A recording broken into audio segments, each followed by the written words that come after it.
antes y ahora tenéis que vivir solitos.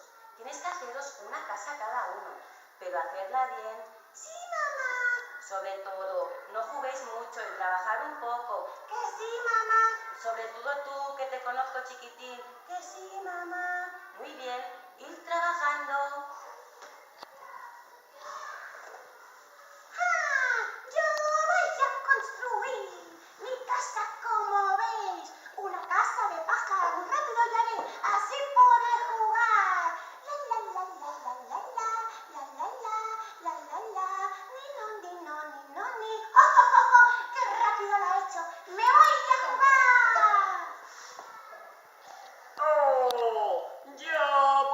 Construir mi casa como veis, una casa de madera, ¿eh? Así podré dormir.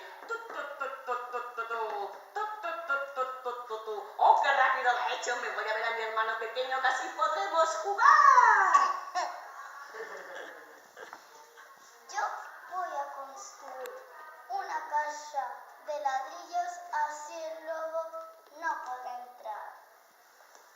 Yo enseñé al lobo, ¿quién tenía al lobo perro? Oye, hermanito, vamos a ver a nuestro hermano que tarda mucho. Pero hermano, ¿aún estás trabajando? Todo el día trabajando, todo el día trabajando. No tiene tiempo de cantar, de jugar, de bailar. Solo piensa trabajar. Trabajar es importante, os acordaréis, así si viene el lobo muy seguro.